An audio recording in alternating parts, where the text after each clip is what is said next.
Hello, everyone. Welcome to the GDPR series. My name is Madhuri Rakhecha. I'm data privacy consultant, and today Shreya and I will cover the definition part of GDPR, which is very important part of any act. Picking up where we left off with Article 3 in our previous videos, now let's shift our focus to Article 4. This article packs in 26 definitions and will be breaking it down into three digestible parts. We have made sure to illustrate each definitions with real life examples to help it stick. Once you have got a handle on these definitions, understanding the regulation itself will be a breeze. Just a heads up, we haven't tackled them in order, so be sure to check the description box to see which part covers which definitions. So now let's get started. In our first video of definition, we are covering these nine definitions like processing, restriction of processing, profiling, pseudonymization, filing system, consent, binding corporate rules, cross border processing, and information society. Starting off with our first definition, processing, which is Article 4, Clause 2. Imagine you have a big box full of information about people, like their names, addresses, or what they like to do. When you do anything with that information, like organizing it neatly, putting it into a computer, or even just looking at it, that is called processing. So, whether you are typing it into a computer, arranging it in a special order, or just keeping it safe in a filing cabinet, all of those things count as processing. But if the information is all mixed up and doesn't have a specific order, like scribbling on a piece of paper, that doesn't count as processing under these rules. Now, here's the thing, no matter how you process the information, whether by computer or by hand, it's important to keep it safe and not let anyone use it in a bad way. These rules say that we have to protect people's information no matter how we process it, and it doesn't matter what fancy technology we use to do that. So when we talk about processing, we are talking about things like putting information on website, taking information from public documents, printing out information, or even using a computer program to search for information on the internet. All of these actions count as processing. Now let's understand our next definition, which is restriction of processing. Article 4, Clause 3. Imagine you have control over a bunch of data, like your personal information stored online. Now, sometimes you might want to put some restriction on how that data is used. That's where restriction of processing comes in. Let's say you realize that a company you have shared your data with is using it in a way that you didn't agree to, like selling your information to advertisers without your consent. You can ask them to put restriction on how they use your data until the issue is sorted out. These restrictions could mean different things. They might temporarily move your data to a different system where it's not accessible. Or they might make it so that nobody can access your data for a while. Essentially, they are putting a hold on any further actions with your data until things are resolved. This restriction is a way to balance the interest of both parties involved. It gives the company or controller a chance to investigate your concerns and determine if they were handling your data correctly. And during this time, they agree not to do anything else with your data except keep it safe and secure. For instance, let's say you are a customer of an online retailer and you suspect they are misusing your personal information. You can request a restriction on how they process your data while they investigate. During this period, they can only use your data for essential purpose like storing it securely until they figure out what's going on and either lift the restriction or take corrective actions. So, in essence, it's like hitting pause on the use of your data until everyone figures out the best way forward. All right, now let's dive into profiling, which is Article 4, Clause 4. Imagine there is a super smart computer program that looks at tons of information about people all by itself. This program tries to figure out all sort of things about a person, like how they do in school or at work, how much money they have, or even what they like to do for fun. We call this process profiling. Now let's understand steps of profiling. This program does two main things. First, it tries to make a list of traits about a person based on all the information it gathers. It's like making a profile of them, like a character in a book. Then it uses this profile to treat the person in certain ways, like showing them specific ads or making decisions about them automatically. When it's looking at stuff online, this program uses things like your device, applications, and internet addresses to learn about you. For example, it might use your IP address or cookies to keep track what you do online. But here's the thing. Just trying to guess about someone is not enough to call it profiling. It's only when the program starts making decisions or guesses about a person based on this profile, then it really becomes profiling. Like if it uses the profile to decide whether to let someone play a game or not. Now, two really important things to remember here. First, children need extra protection when it comes to this kind of things. And second, companies have to be super careful that their profiling doesn't treat people unfairly because of things like their race or religion. They have got to play fair and not to be mean to anyone.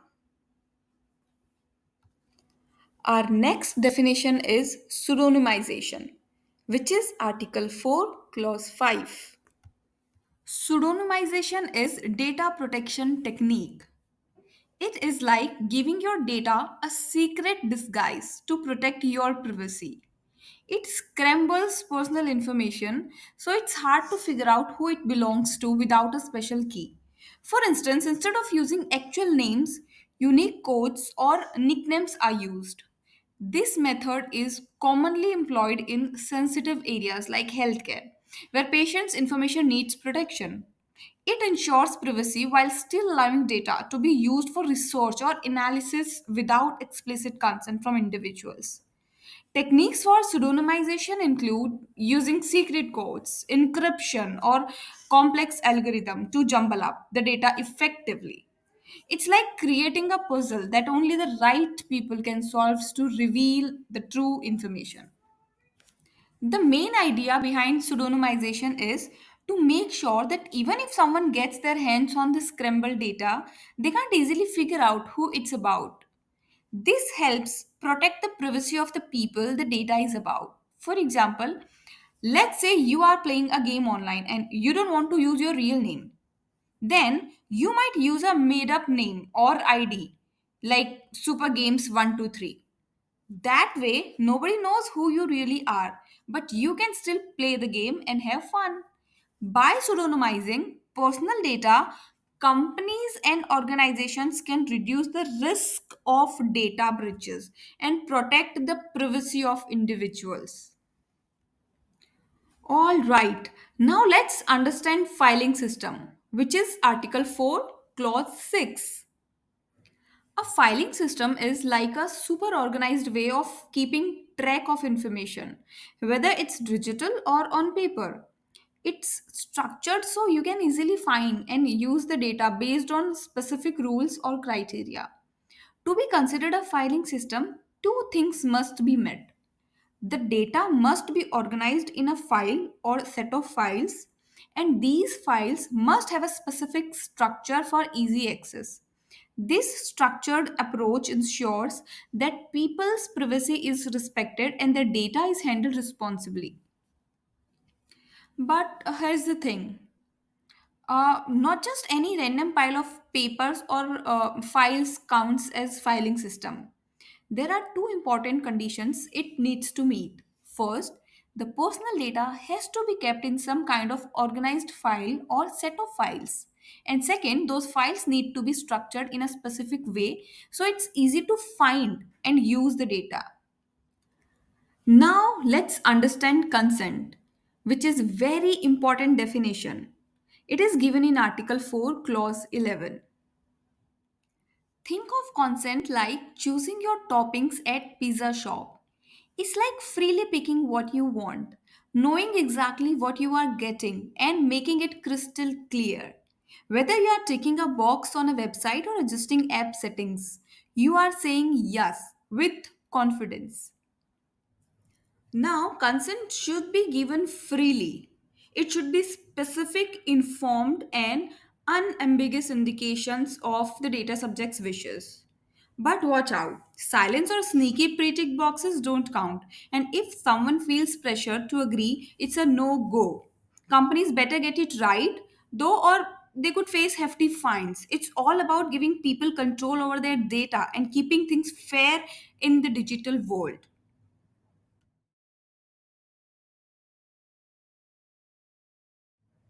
Okay, now our next definition is binding corporate rules, which is Article 4, Clause 20.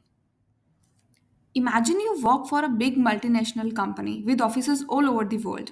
Now, when personal data like your name or email needs to be shared between these different offices, there needs to be a way to make sure it stays safe and protected, right? That's where binding corporate rules come in. BCRs are like a set of strict internal rules that the company follows to make sure personal data is kept safe when it's transferred between different parts of the company.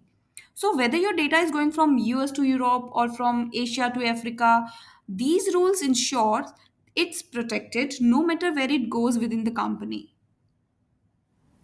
For example, let's say you are using social media application owned by this multinational company.